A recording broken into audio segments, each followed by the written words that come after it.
President Trump's unannounced visit to Walter Reed Medical Center last November, raising new and troubling questions tonight about transparency from the White House.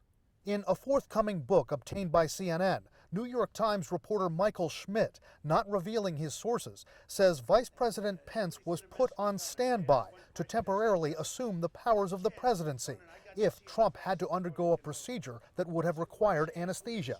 It makes you wonder, what was that, and is it going to lead to anything more down the road? He was only in the hospital for just over an hour, so we know that it's unlikely he was anesthetized, it's unlikely he had a procedure done, but something that day got people really worried. Pence did not end up assuming the powers of the presidency that day.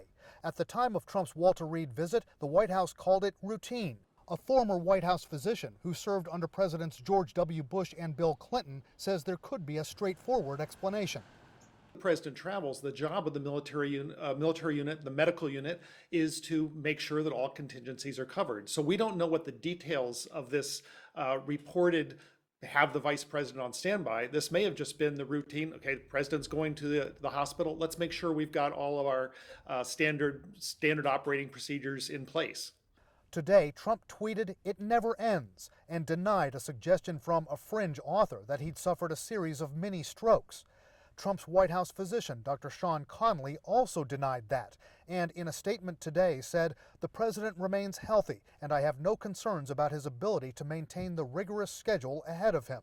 But CNN chief medical correspondent Dr. Sanjay Gupta says there remain too many unanswered questions over unusual occurrences surrounding that Walter Reed visit. They say this is a routine visit, but nothing about this visit was routine. On a Saturday, unannounced, doctors in the car with him. They say it had nothing to do with the brain or the heart, but frankly, most routine things can otherwise be taken care of at the White House. So this doesn't make sense. There have been other attention-grabbing moments. On two separate occasions, President Trump had to steady one hand with the other while drinking water during speeches. He seemingly walked hesitantly down a ramp at West Point this summer, steadying his feet at every step.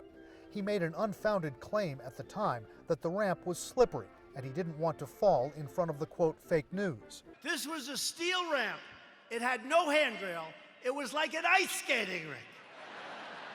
Through all of it, the president and his doctors have repeatedly contended he's healthy, but one medical ethicist is concerned about the secrecy. My biggest worry is we have an election between Trump and Biden, and Trump somehow in the middle of this becomes somewhat incapacitated, but covers it up, doesn't let us know that the person we're going to vote for may become increasingly disabled during a second term.